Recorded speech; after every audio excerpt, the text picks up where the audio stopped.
पिकवलं तर पैसे होईना है ना. मग दुसरं पीक कोणतं लावू, म्हणजे जी लोक शेतकऱ्यांमध्ये बसतात उग गप्पा मारत त्याला हा प्रश्न जाणवला असेल, अहो साहेब या सोयाबीनने परेशान आहेत आम्ही, हे सोडून दुसरं काही सांगा.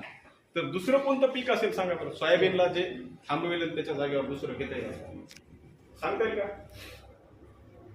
शाश्वत पीक सांगता येईल म्हणजे सोयाबीन सोडून दुसरं पीक घ्यावं असं कुठलं पीक असेल? आणि आता ती वेळ आली 4-5 हजार 4,500 सोयाबीनचं भाव किती विकलं तरी पैसे होत नाही.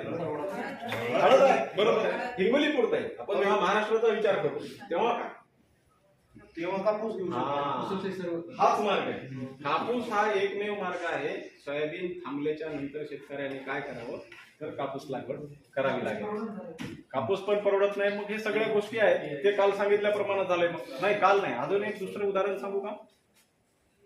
परवडना झालं याचा अर्थ नॅनो कार माहिती आहे सगळ्यांना, बोलू का? नॅनो कार माहिती आहे? नॅनो कार, नॅनो कार कोणाला माहिती आहे?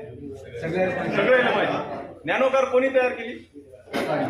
हा एकदम बरोबर. टाटाच्या आयुष्यात फेल झालेलं प्रोडक्ट कोणतं माहिती आहे?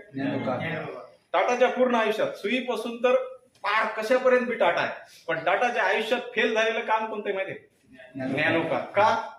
का माहिती आहे का? कोणाला सांगता येईल का? हा